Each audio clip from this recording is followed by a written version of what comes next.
Hello నమస్తే guys, ఎలా ఉన్నారు? Hope everyone is doing great. ఈ వీడియోలో మనం ఐపీఓ ఎలా అప్లై చేయాలో క్లియర్గా చెప్తాను. మీరు ఒకవేళ నా లాస్ట్ వీడియో చూడకపోతే ఒకసారి అప్స్టాక్స్ అకౌంట్ ఎలా ఓపెన్ చేయాలో క్లియర్గా చెప్పాను. జస్ట్ ఓన్లీ 5 స్టెప్సే ఉంటాయి అన్నమాట. ఫస్ట్ వన్, మొబైల్ నెంబర్ దాని OTP. Second one, email ID ఇవ్వడం, దాని ఓటీపీ ఎంటర్ చేయడం. And third one, pan card enter చేయడం అండ్ పాన్ కార్డ్ అప్లోడ్ చేయాలి. And fourth one, digital signature చేయడం. And fifth one, Aadhaar card enter చేసి దాని OTP enter చేయడం ఎన్ఎస్డిఎల్ వెబ్సైట్లో. సో అకౌంట్ ఓపెనింగ్ ఫామ్ వచ్చేస్తుంది క్లియర్గా. అండ్ అకౌంట్ ఓపెనింగ్ ఫామ్ వచ్చిన తర్వాత మినిమం 2 days తర్వాత మీకు మెయిల్ వస్తుంది అన్నమాట. Upstox user ID and Upstox password మీరు అది యాప్లో ఎంటర్ చేసి మీరు మీ పర్సనల్ పాస్వర్డ్ కింద చేంజ్ చేసేయచ్చు. సో అంతవరకు నేను చెప్పాను అసలు అప్స్టాక్స్ అకౌంట్ ఎలా ఓపెన్ చేసుకోవాలని. అండ్ మీకు ఆ బోనస్ టిప్ కూడా ఇచ్చాను. ఎవరైతే నా అప్స్టాక్స్ లింక్ ద్వారా వెళ్తారో వాళ్ళకి నేను మినిమం 2 to 3 స్టాక్స్ అయితే ఖచ్చితంగా రికమెండ్ చేస్తాను. అవి కూడా డెఫినెట్గా లాంగ్ టర్మ్లోని మంచి ప్రాఫిట్స్ వచ్చే స్టాక్స్ నేను రికమెండ్ చేస్తాను. ఎవరైతే మీరు నా లింక్ యూజ్ చేసి ఓపెన్ చేశారో వాళ్ళు నా ఇన్స్టాగ్రామ్ ఐడికి జస్ట్ పింక్ చేయండి. I will refer you good stocks. So ఇప్పుడు అప్స్టాక్స్లో ఐపీఓ ఎలా అప్లై చేయాలి, ఓకేనా? అప్స్టాక్స్లోనే కాదు, ఏ దేంట్లో అయినా ఐపీఓ అనేది చాలా కామన్. గైస్, మీరు ఒక్కసారి అప్స్టాక్స్ అకౌంట్ ఓపెన్ చేయగానే మీకు ఇలాగ ఎంటీ డిస్ప్లే వస్తుంది. అంటే ఇక్కడ పైన ప్లస్ సింబల్ క్లిక్ చేయగానే మీరు నచ్చిన స్టాక్స్ అన్నీ యాడ్ చేసుకోవచ్చు అన్నమాట. ఫర్ ఎగ్జాంపుల్ ఇక్కడ నేను రిలయన్స్ అని టైప్ చేసుకున్నాను అనుకోండి. చూడండి, రిలయన్స్ స్టాక్ యాడ్ అని కొడితే యాడ్ అయిపోతుంది మీకు మీ వాచ్ లిస్ట్లోని. ఓకే, చూడండి అలాగే. దీంట్లో మంచి స్టాక్స్ ఏవేవి యాడ్ చేసుకోవాలి అండ్ మీరు ఒకసారి చూడండి. నేను 100 rupees stocks, 500 rupees stocks, favourites, quality companies అన్నీ యాడ్ చేసుకున్నాను. ఇవన్నీ నేను తర్వాత ఎప్పుడైనా డిస్ప్లే చేస్తాను. నేను నా తర్వాత వీడియోలోనే స్టాక్ని ఎలా కొనాలి, ఎలా సెల్ చేయాలి, ఓకేనా, ఇదంతా క్లియర్గా చెప్తాను. ఆర్డర్స్ ఎలా పెట్టుకోవాలి అని, ఓకేనా. సో ప్రస్తుతానికి ఈ వీడియోలో ఐపీఓ ఎలా అప్లై చేయాలో క్లియర్గా చెప్పేస్తాను. చూడండి, కింద మెనూ బార్స్ కనిపిస్తున్నాయి కదా, watch list, order, portfolio, funds, invest అని. సో ఇక్కడ ఇన్వెస్ట్ అని క్లిక్ చేయండి. ఇక్కడ view on going IPOs and my applications ఉన్నాయి కదా. సో మై అప్లికేషన్స్ అంటే నేను ఏవే అప్లై చేసానో కనిపిస్తుంది. వ్యూ ఆన్ గోయింగ్ అంటే ప్రస్తుతానికి ఏ ఐపీఓస్ నడుస్తున్నాయో చూపిస్తుంది అన్నమాట. ఓకేనా. ఇది క్లిక్ చేయగానే చూడండి, upcoming IPOs, on going IPOs అన్నీ చూపిస్తున్నాయి. ప్రస్తుతం చూడండి, ఆన్ గోయింగ్ ఐపీఓస్ తెగ ఇండస్ట్రీస్ మంచి company, and star health and allied insurance ఇది మంచి కంపెనీ. ఐపీఓ అప్లై చేయాలనుకుంటే ముందు ఐపీఓ డీటెయిల్స్ చూడండి కిందన. మామూలుగా చదవండి, మామూలుగా బేసిక్ ఫైనాన్షియల్ ఇన్ఫర్మేషను, దీని స్ట్రెంగ్త్స్ అండ్ వీక్నెసెస్, ఓకేనా, దీని రిస్క్ ఎలా ఉంది, ఓకేనా. అసలు ఐపీఓస్ కోసం నేను సపరేట్ వీడియోస్ చేస్తాను. అది అప్లై చేయాలా లేదా, దాని రిస్క్ ఫ్యాక్టర్, కంపెనీ డెట్, అదంతా ఎలా ఉందో సపరేట్ వీడియోస్ చేస్తాను. ప్రస్తుతానికి మీకు ఐపీఓ నచ్చితే ఎలాగ అప్లై చేయాలో చెప్తాను. ఫ్యూచర్లో ఎలాగ ఎల్ఐసి వస్తుంది. ఎల్ఐసి అంటే అందరూ అప్లై చేస్తారు. సో అందరూ ఎల్ఐసి అప్లై చేస్తారు కాబట్టి మీరు ఇప్పుడు ఎలాగ అప్లై చేయాలో నేర్చుకోండి. చూడండి, ఇక్కడ అప్లై అని ఉంది కదా, అప్లై క్లిక్ చేయండి. క్లిక్ చేసి ఇక్కడ యూపీఐ ఐడి అంటే ఐదర్ ఫోన్పే, గూగుల్ పేలో యూపీఐ ఐడి ఉంటుంది కదా, అది ఎంటర్ చేయండి. కిందకి వెళ్ళగానే చూడండి, ఇక ఇది ఇండివిజువల్, మనం ఇండివిజువల్ రిటైలర్స్ కదా. నెంబర్ ఆఫ్ లాట్స్, ఒక ఐపీఓ లాట్ అని 15,000.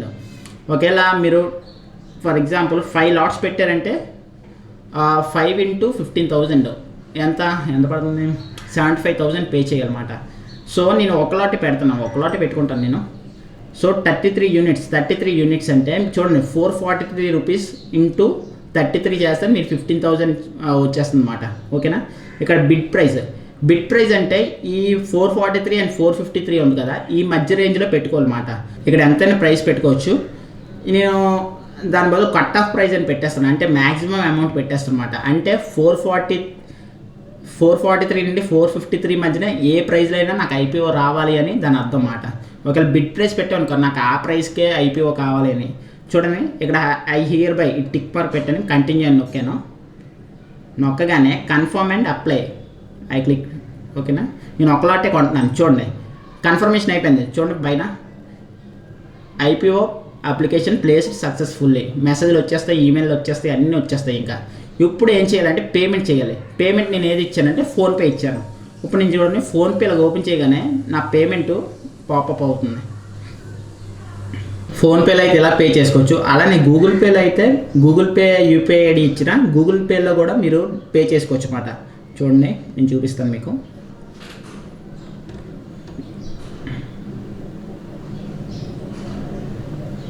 ఇక్కడ చూడండి మ్యాండేట్స్ అని ఉంది కదా కింద, ఇక్కడ గూగుల్ పేలో ఈ మ్యాండేట్స్ నో పెండింగ్ రిక్వెస్ట్, ఎందుకంటే నేను ఫోన్పే ఇచ్చాను కాబట్టి ఇక్కడ లైవ్ పెండింగ్ అని వస్తుంది అన్నమాట. ఇక్కడ మ్యాండేట్స్లోనే ఇక్కడ star health IPO pending payment అని వస్తుంది, అది క్లిక్ చేసి పే చేసేయచ్చు అన్నమాట. సో మీరు IPO అనేది ఓన్లీ ఈ డీమ్యాట్ అకౌంట్స్లోనే కాదు, అప్స్టాక్స్, జీరోదా ఇలాంటి అకౌంట్స్లోనే కాదు, IPO డైరెక్ట్ బ్యాంక్ నుండి కూడా అప్లై చేయొచ్చు. మీరు ఏ బ్యాంక్ వాడినా, internet banking, HDFC, SBI, HSBC ఏ బ్యాంక్ వాడినా, నేను ఇప్పుడు SBI అకౌంట్ చూపిస్తాను ఇంటర్నెట్ బ్యాంకింగ్. మీరు SBI అకౌంట్ లాగిన్ అవగానే మీకు ఈ సర్వీసెస్ అని ఉంటుంది. ఈ సర్వీసెస్ టైప్ చేయగానే అది క్లిక్ చేయండి. క్లిక్ చేయగానే డీమ్యాట్ అండ్ ASBA సర్వీసెస్ అని ఉంటుంది, అది క్లిక్ చేయండి. అది క్లిక్ చేయగానే కొంచెం డ్రాప్ డౌన్కి వెళ్ళగానే IPO ఈక్విటీ అని ఉంటుంది. IPO ఈక్విటీ క్లిక్ చేయగానే ఇప్పుడు ప్రస్తుతానికి ఏ IPOs రన్ అవుతున్నాయో అవన్నీ చూపిస్తుంది క్లియర్గా. సో మీకు ఏది IPO నచ్చితే అది క్లిక్ చేసి పేమెంట్ చేయడమే. సో మీరు బ్యాంక్ ద్వారా కూడా డైరెక్ట్గా IPOs అప్లై చేయొచ్చు, ఓకేనా. అండ్ త్రూ డీమ్యాట్ అకౌంట్స్ ఉన్నాయి కదా, ఇలాగా అప్స్టాక్స్ కానీ, జీరోదా కానీ, ఏంజిల్ వన్ కానీ, ఇలాగైనా అప్లై చేయొచ్చు అన్నమాట. సో ఎందుకంటే స్టాక్స్ బై చేయడం మాత్రం ఖచ్చితంగా డీమ్యాట్ అకౌంట్ కావాలి, ఎందుకంటే అవి షేర్స్. కానీ IPO అంటే ఫస్ట్ మన కంపెనీకి ఇంత డబ్బు ఇస్తున్నమాట, ఇది ప్రైమరీ మార్కెట్ కాబట్టి త్రూ బ్యాంక్స్ ద్వారా కూడా అవ్వచ్చు, ఆర్ మన డీమ్యాట్ అకౌంట్ ద్వారా కూడా పే చేయొచ్చు అన్నమాట.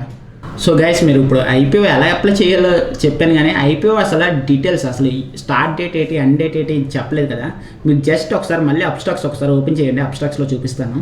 అండ్ అప్స్టాక్స్ ఒకవేళ మీకు IPO నచ్చలేదు, మీరు IPO ఎలా క్యాన్సిల్ చేసుకోవాలో కూడా మీకు క్లియర్గా చెప్తాను. ఇప్పుడు నేను మై అప్లికేషన్స్ అంటే నేను ఇప్పటివరకు ఏ IPOs కొన్నానో IPOs అన్నీ దీంట్లో ఉంటాయి అన్నమాట. చూడండి, ఇక్కడ నేను ప్లేస్డ్ అని ఉంది, తెగ ఇండస్ట్రీస్ ఇప్పుడే IPO కొన్నాను కదా మీకు చూపించడానికి. ఇక్కడ డిలీట్ అప్లికేషన్ అని కొడితే IPO క్యాన్సిల్ అయిపోతుంది, ఓకేనా. దాంతోపాటు మీరు చూడండి, నేను ఇప్పుడు డిలీట్ చేస్తున్నాను, వదిలేండి, డన్. సో ఇప్పుడు మీరు ఆన్గోయింగ్ IPOs ఇక్కడ మీకు ఈ టైమ్స్ చెప్తాను అసలు ఎలా చూసుకోలేని. మీరు జస్ట్ ఇక్కడ వ్యూ మోర్ అని కొట్టండి. వ్యూ మోర్ కొట్టగానే ఇప్పుడు ఆనంద్ రాతి వెల్త్ లిమిటెడ్ ఈ IPO ఎప్పుడు స్టార్ట్ అయింది, 2nd December, and application end date 6th December, and allotment begins. Allotment అంటే ఎవరెవరు అప్లై చేస్తారో ఎవరెవరికి ఇవ్వాలి అనేది, అంటే ఇది లాటరీ బేస్డ్ కాదు.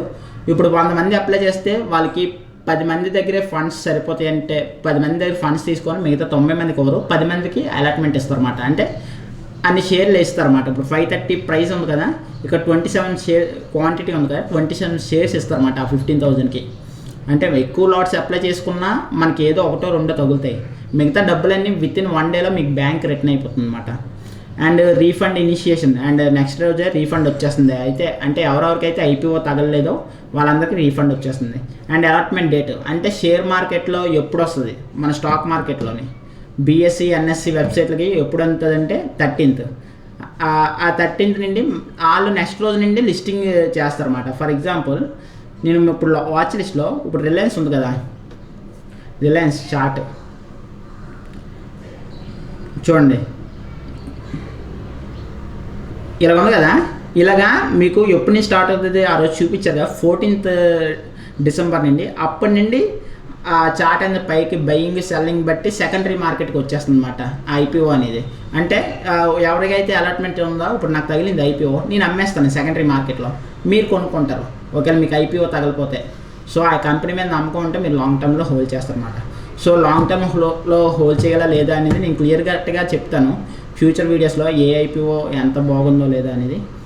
And that's it guys. Next వీడియోలో స్టాక్ని ఎలా కొనాలి అండ్ ఎలా సెల్ చేయాలో కూడా చెప్తాను. మీరు మళ్ళీ చెప్తున్నాను, నేను ఫ్యూ డేస్లో ఫండమెంటల్ అనాలిసిస్ స్టార్ట్ చేస్తున్నాను. దానికి డీమ్యాట్ అకౌంట్ అయితే ఖచ్చితంగా కావాలి. మీరు నా డిస్క్రిప్షన్లో ఉన్న లింక్ని క్లిక్ చేసి, అండ్ నేను అప్స్టాక్స్ అకౌంట్ ఎలా ఓపెన్ చేయాలో నేను క్లియర్గా నా ప్రీవియస్ వీడియోలో చెప్పాను, దాని లింక్ కూడా ఇస్తాను, ఒకసారి చెక్ చేయండి. దాంతోపాటు ఒకవేళ మీరు ఈ వీడియోతోనే నా ఛానల్లోకి ఎంటర్ అవుతే, నేను బేసిక్స్ ఆఫ్ స్టాక్ మార్కెట్ మీద 35 వీడియోస్ చేశాను, అన్ని 5 మినిట్సే, మీకు ఈజీగా అర్థమైనట్టే చేశాను అనమాట. ఆ 35 వీడియోస్ చూస్తే మీకు స్టాక్ మార్కెట్ మీద బేసిక్ నాలెడ్జ్ అంతా తెలిసిపోతుంది, ground work. So and websites ఏవేవి చూడాలి, ఏవేవి విజిట్ అవ్వాలి, అండ్ స్టాక్ PE చూడడం, డెట్ అంటే ఏంటి, అంతా క్లియర్గా చెప్పాను. మీరు ఒకసారి ఆ వీడియోస్ అన్నీ చెక్ చేయండి. And that's it guys. And ఈ వీడియో నచ్చితే ఒక్క లైక్ ఇవ్వండి, and do not forget to subscribe my channel and hit the bell icon. And this is Mohan. Jai Hind.